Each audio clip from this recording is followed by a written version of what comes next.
خدایا خود را بشناسم. کتاب خاطرات از ادبیات شناس و نویسنده شهیر تاجیک زنده یاد رسول هادی زاده. تهیه و صدا رامین هادی زاده.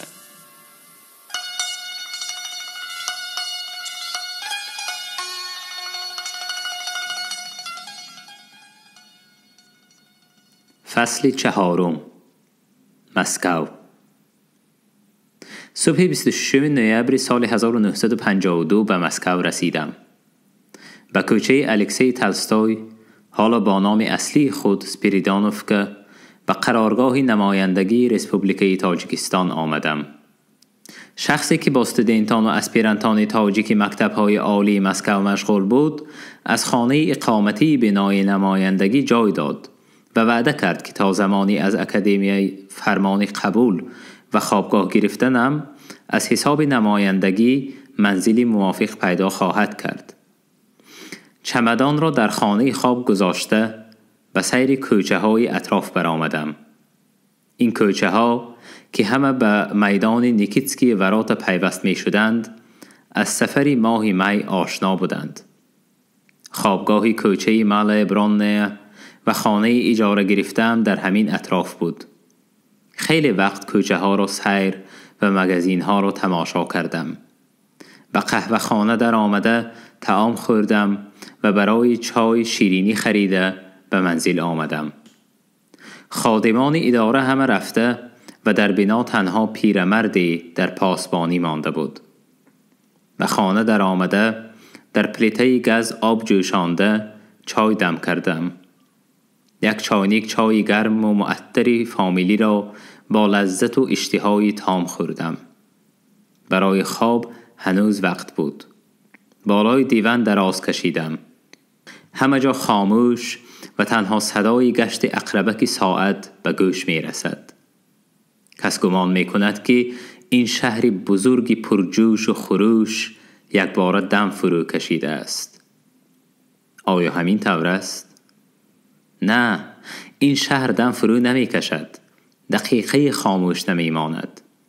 این شهر دلی بزرگ است که عضوهای تنی پر عظمتی را در سیاره ما به جنبش می آورد. خدا نکند که این دل از تپش ماند. عضوهای دیگر فرسوده و افسرده می گردند. بله، این شهر در جنبش و جوش است.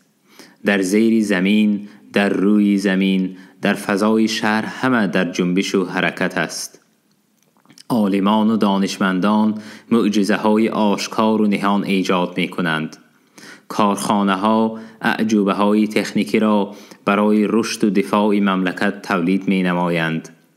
در این شهر همگی 3-4 کیلومتر دورتر از منزل من انسانی بزرگ، حاکم مطلق و قوی بازو، داهی ما، راهنمای زحمتکشانی روی زمین، گنرالیسیموس استالین محبوب، غمخوار خلق، سرنوشت ساز کشور و مردم در سر کار ناظر و حاضر است.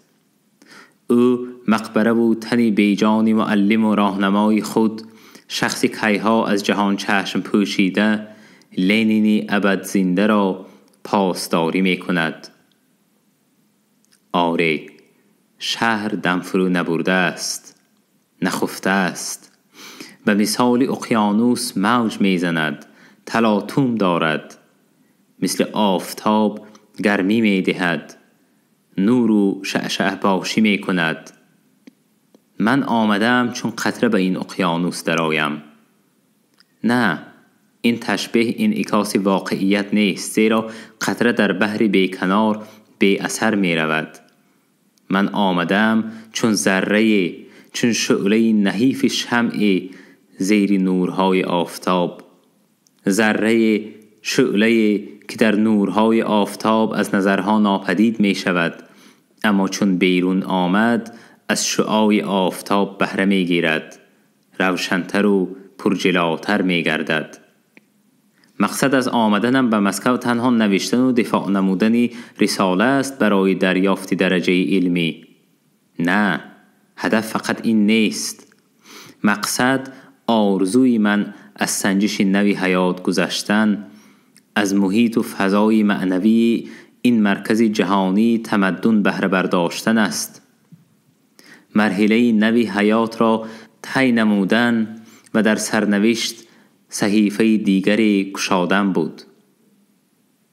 اندیشه و خیالات شیرین و دلنشین و چون افسانه های افسون انگیز بی آخر بود، ولی از جهانی خیالات بیرون آمدن لازم بود تا به انجام کاری فردا آماده باشم. بعد از 2 روز با راهخط نمایندگی به بوستانسرا، استراحتگاه تابستانی اداره مذکور کوچیدم. بوستانسرا دچه در شرق مسکو، در راه آهن وگزل قزان، در کیلومتر 40 در استانسی ایلینک واقع گردیده و استانسی 200 یا 300 متر دوری داشت. در اینجا شنونده مکتب عالی حزبی از ولایت غرب با همسرش میزیسته است. وقتی آمدنم آنها در خانه نبودند. مرا پیرزنی تخمیناً 60 ساله نگهبان منزل پیشواز گرفت. برای من خانه کلان روشن را جدا کرد که تریزه هایش به غرب به طرف راه آهن می برآمد. پیرزن گفت که روبو چین و شستن خانه ها در ذمه اوست و اگر من آدم مجرد خواسته باشم که بیگاهی طعام آماده باشد، او می تواند این خدمت را اجرا کند. پیرزن برایم چای آورد. در آشخانه گرم و آزاده بعد از راهی دور و هوای سرد 1 استکان چای را با لذتی تمام خوردم. نامم را پرسید. گفتم مرا ساشا گوید. برای وی آسانتر و آشناتر است. وی هم نامش را گفت. مرفه. خب او را تئاتر مرفه گویم می شود؟ می شود. گفتم مگزین رفته آذوقه بیارم برای شام بارش و پیراگ روسی تیار کند. مگزین خوراکواری و بازارچه در استانسیه بود. بعد از مگزین های خالی و بازارهای بینوایانه سلین آباد، اینجا در نهایت فراوانی و ارزانی بود. بار اول دهقانهای روس و محصولات دیهات روس را به نوعهای گوناگون و طرز فروش و خرید مخصوص آنها می دیدم. تماشای عجیبی بود برای من. گویا روسیه اصیل خلقی را در همین جا می دیدم. بین مسکو و این موضع دیهات روس به قول معروف تفاوت راه از کجا تا به کجا بود. رسی بزرگ و مقتدر در مسکو و روسیه پهنا و خاصه و ناتکرار اینجا. روسیه رزین و پوگاچوف، تالستوی و تورگنیف. به خانه آمدم. آذوقه و اسباب غذا را به مرفه خاله سپردم و گفتم هرگاه که لازم شدم فریادم کنید. خود به اتاقم آمدم.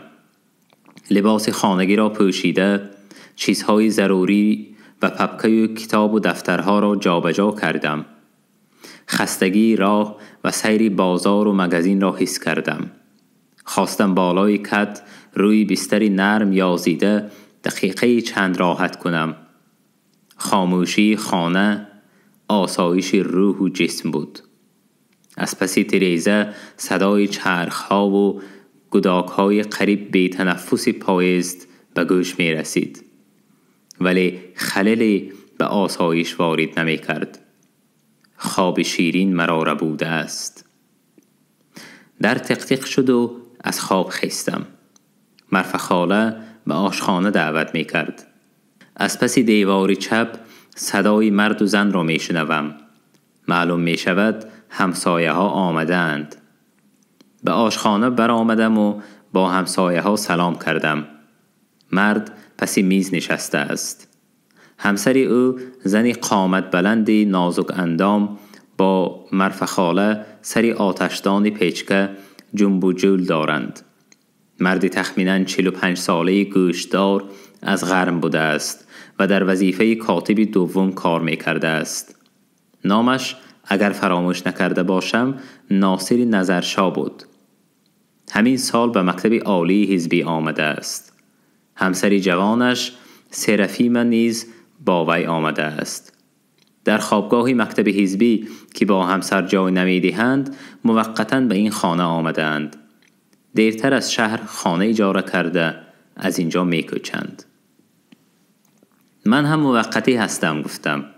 به اینستیتوت شرقشناسی قبول شده جای خواب که گرفتم از اینجا میروم. ولی اینجا به من خیلی خوش آمد. طبیعتش تازه و بیغش، زمستانش سرد و دلکش، نمودی درختزارهای سبز بیشه در لباس سفید برف نهایت زیبا، دلکشا. سرگرم صحبت بودیم که طعام آوردند. از کاسه و طبقها بخارها تا سقف خانه رسیده به مشام بویهای لذیذ غذاهای گوناگون را خوش می رساند. سرافیمه عرق را بیار، بیگاه استراحت برای باز هم افزودن عائله ما قدح برداریم، گفت نظرشاه. صحبت گرم شد. بارش و پیراگ مرفخاله، تشبیره سیبیری سرافیمه به جسم و جان حلاوت، عرق اعلی صفت به دلها فرح و سرور و میان ما رشته های دوستی آوردند. چنان به هم پیوستیم که گویا سالها آشنا و الفت بودیم. خانه گرم، صحبت گرم، خون و رگ و پیها گرم و تصور نمی کردیم که در بیرون شدت سرما بیشتر از 20 درجه است. روزی دیگر سحر از خواب خیسته بیرون برآمدم. بوی برف و شمال نازکی سرد به دماغ فوراً می رسید. 15-20 دقیقه با ورزش مشغول شدم. پس برای مرفخاله هیزم تیار کردم. همه سری میز ناشتا کردیم. با اجازه همخانه ها به سیر بیشه و تماشای عمارت های گوناگون ساخت بوستان سراها برآمدم. در بعضی بوستان سراها صاحبانشان را می دیدم که از شهر برای استراحت آمده بودند.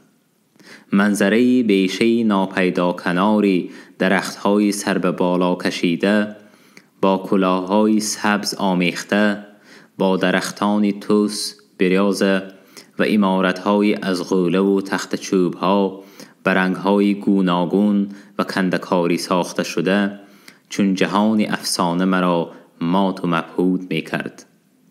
با حیرت و مفتونی ساعتها سیر و گشت کرده به خانه برگشتم. بیگاهی با نظرشاه پلوی به اصطلاح دستی درست کرده با صحبت عائلوی آراستیم. خلاص این ساعتها گویا ایده بود به مناسبت رسیدنم به مسکو. روز دوشنبه 1 دکبر بعد از ناشتا به شهر فرآمدم و به اینستیتوت شرقشناسی رفتم. اینستیتوت در کوچه کراپاتکین واقع گردیده بود. پیش از همه به شعبه اسپیرانتور در آمدم. حجتهای ضروری را به مدیر شعبه اسپیرانتور پیشنهاد کردم. مدیر فرمود که امروز حتما با براگینسکی ملاقات کنم. براگینسکی را غایبانه هنوز در تاشکند از روی مقاله ها در مجله شرق سرخ می دانستم. اسلوب خاصه و نوین تألیف، منطق و محتویات مقاله ها، علل خصوص گزارش مسئله های آموزش ادبیات کلاسیک تاجیک برای من گویا درسی راهنما بود. در استالین آباد برآمد و گزارش های آن کس را در جمع آمدها می شنیدم. اما ملاقات و صحبت با ایشان میسر نشده بود. آن روز که استاد عینی به صفت راهبری آینده براگینسکی را نام برد خیلی شاد شدم و روز و ساعت ملاقات را با اشتیاق انتظاری می کشیدم. و نهایت این ملاقات در همین روز در این گوشه مسکو اتفاق افتاد. براگینسکی آن وقت 46 سال داشت و چند پیش از خدمت حربی به کار علمی آمده بود. برابری کاری اساسی علمی با اداره های حربی رابطه داشت و با رتبه پلکاونیکی در لباس نظامی بود. مرا در کابینت معاون های دیرکتور اینستیتوت قبول کرد و زود به صحبت عملی سر کرد. استاد عینی در خصوص شما به من گفته بود. استاد که اسپیرانت خود را باور کرده به من سپرده باشد، از آن کس سرفرازم. حجتهایتان را بعد از 2-3 روز امضا می کنند. ما با شما بیشتر در همین کابینت ملاقات میکنیم و بعد از ساعت 6. این بنای موقتی برای اینستیتوت خیلی تنگ است. ما 3 معاون با نوبت در یک کابینت میشینیم. بعد از ساعت 6 اینجا خالی می شود و اسپیرانت هایم را به نوبت در همین جا قبول می کنم. با براگینسکی قریب 1 ساعت صحبت کردیم. تا امروز کار کردم و باز چه کارها در پیش است نقل کردم و بعضی نقشه های آینده را با وی مشورت کردیم. در آخر صحبت براگینسکی پیشنهاد نمود که پیش از آن که به مرحله آینده کار شروع نمایم حتما با استاد برتلز ملاقات کنم و نقشه کار را از نظر ایشان گذرانم. برتلز راهبر شعبه تاریخ ادبیات فارسی زبان اینستیتوت است و عموماً دانشمند زبردست ادبیات فارس و تاجیک است. موضوع شما بیشک به ایشان پسند می آید و مشورت‌های مفید از آن کس خواهید شنید. هنوز 14 ساله بودم که اثری خیلی جالب و پرارزش برتلز را در تحقیق ادبیات دوره سامانیان خوانده و غایبانه به این شخص اخلاص بسته بودم. سال 1944 به شنیدن لکسی آن کس در فاکولته شرق شناسی مشرف شدم. اما هیچگاه حتی به گوشه خیال نمی آمد که روزی می آید و به دیدار ایشان می رسم. روز و ساعتی به اینستیتوت آمدن برتلز را قبلا فهمیده در وقت مقرری به اینستیتوت آمدم. از تنگی بنای اینستیتوت مدیران شعبه خانه های مخصوص نداشتند. پیش از کابینت دیرکتور و معاون ها تالاری بود که راهبران شعبه های اینستیتوت در گوشه های مخصوص با اعضای بخش خود و دیگر شخصان از بیرون آمده صحبت می کردند. همان روز بعد از 5-6 نفر نوبت قبول به من رسید. برتلز خیلی خوشحال شد که موضوعی مرا استاد عینی پیشنهاد نموده و خودش راهبری علمی من است. بعد نقشه پیشکی کاری مرا از نظر گذرانید. ورقهای نوشته ام را بازگرداند و گفت خب من چی گویم؟ تأثیرات اولین از آنچه شما گفتید و نقشه کار را خواندم عموما خوب است. تحقیقات شما باور دارم نتیجه خوب خواهد داد. معلوم است که تذکیره در آموختن تاریخ ادبیات فارس و تاجیک مأخذ اولین و بهترین است. ولی با تأسف باید گویم که در نشر و انتشار تذکیره ها دانشمندان کارهای مفید انجام دادند و در تدقیق این آثار ادبی کم توجه کردند. از این لحاظ کار شما اهمیت مخصوص باید کسب کند. سپس برتلز با شوق و ذوق قریب نیم ساعت درباره تذکره های قدیم فارسی، تاریخ آنها و جنبه های خیلی مهم آنها معلومات داد. در این سیر مختصری تاریخی که خیلی ساده اما با عمق نظر می گفت، من صحیفه های نوی ادبیات فارسی را می دیدم. از نزد برتلز در نهایت شادمانی و قناعتمندی برآمدم. در وگان الکتروپویزد آدم کم بود. در گوشه آرامتری جای گرفتم. صحبت شرافت اثری برتلز مرا به خیالات شیرین می برد. همزمان در گوشی من صدای نرم و اندک حزینی دانشمند پیدا می شد. چرا حزین می گویم؟ شاید سهو قوه شنوایی من باشد. نه، در هر صورت آهنگ حزین شنیده می شد. این حزن سبب نیز داشت. سبب این واقعه های تلخ و نامنصفانه بود که به سر عالم بزرگ عالم شمول آوردند. آوازه این واقعه ها را از دور شنیده بودم و تصور می کردم که برداشتن بار تهمت و بهتان ها برای مرد فروتن و نرم و بی آزار چه اندازه دشوار و ذلت آور است.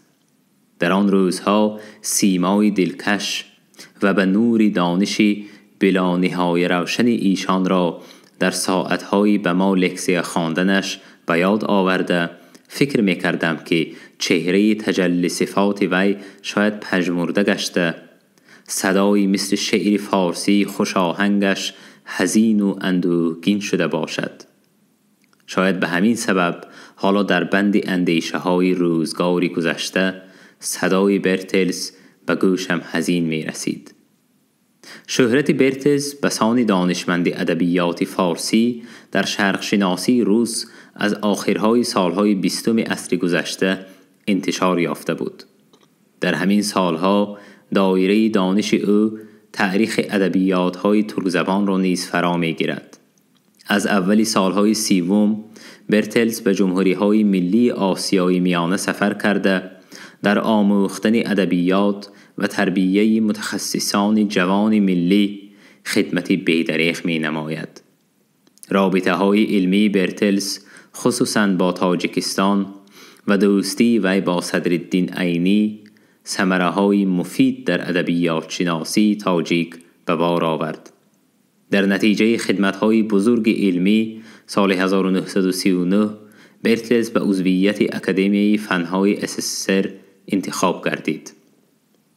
در آخرهای سالهای 30 عصر گذشته شهرت برتلس بیرون از مرزهای اتحاد شوروی وسعت یافت. وی به عضویت اکادمی‌های ایران و سوریه برگزیده شد. در شرق شناسی مملکت‌های غرب نیز برتلس همچون شرق شناسی برجسته و بالخاصه بسان ایران شناسی ورزیده اعتراف گردید. در سالهای 1948-1949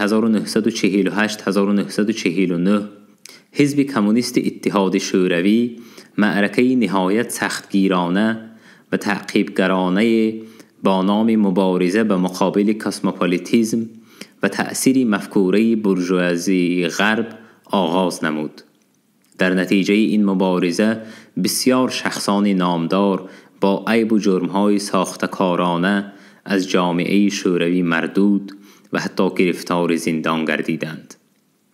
این به اصطلاح معرکه از میدان ادبیات و صنعت و ساحه‌های دیگری حیات معنوی از جمله به شرق شناسی شوروی نیز گذشت.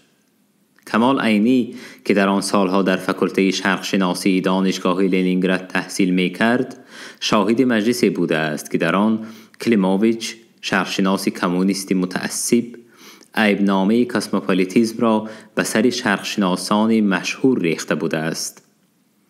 از این معرکه ها برتلس هم بیرون نمانده بود. او را به ایران پرستی عیبدار کرده طعنه و ملامت نمودند که ادبیات فارسی آسیای میانه از جمله تاجیکان را به ایران بزرگ متعلق دانسته است.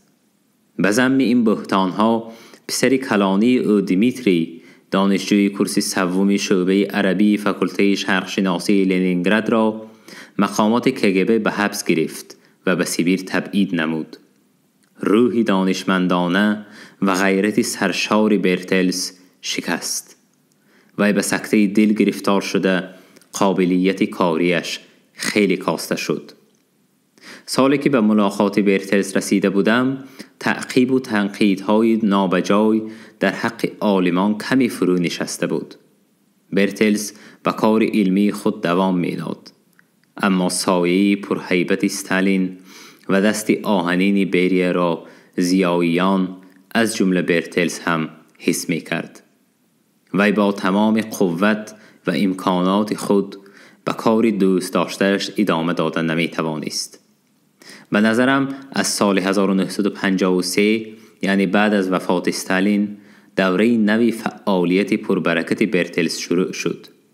پیش از همه در زندگی شخصی او گشایش رخ داد. پسر دوم او اندری در موضوع ناصر خسرو و جنبش اسماعیلیه رساله تالیف نموده با عنوان نامزد علم در پهلوی پدر در انستیتوت شرق شناسی به کار شروع کرد. پسر کلانیش دیمیتری از حبس آزاد شده تحصیل دانشگاه را ختم نمود. وقتی که بار اول او را در شعبه لنینگرادی انستیتوت شرق شناسی دیدم به حیث مدیر شعبه ارخیو شرق شناسان روسیه کار میکرد. قیافه و طرز گفتار و آوازش نهایت شبیه پدرش بود. او با کارهای علمی مشغول نشده بیشتر آثار شرق شناسان غرب را از آلمانی به روسی ترجمه می کرد. برتلس در اولی سالهای 50 به تألیف کتاب 6 جلدی ادبیات فارسی شروع نموده نام اثرش را تاریخ ادبیات فارس و تاجیک گذاشت. در آخر سال 1953 در شعبه تاریخ ادبیات اعلان کردند که استاد برتلز یکی از باب‌های عمده کتاب خودسنایی را به محاکمه اعضای شعبه پیشنهاد کرده خواهش نموده است که اسپیرانتان نیز این باب را خوانده در بررسی آن حتما شرکت نمایند. این کار استاد از روی فروتنی بود و یک نوع طرز تربیه جوانان بود. بگذار جوانان اصول کار استادان و طرز بررسی های علمی را بیاموزند. در واقع مجلس خوبی برپا شد. همه در محاکمه نوشته استاد اشتراک کردند. در آن قطار من هم به سخن برآمده راجع به این فصل چند اندیشه های خود را گفتم. برتلز فکر و اندیشه همه را به دقت و وقار و تحمل گوش کرد.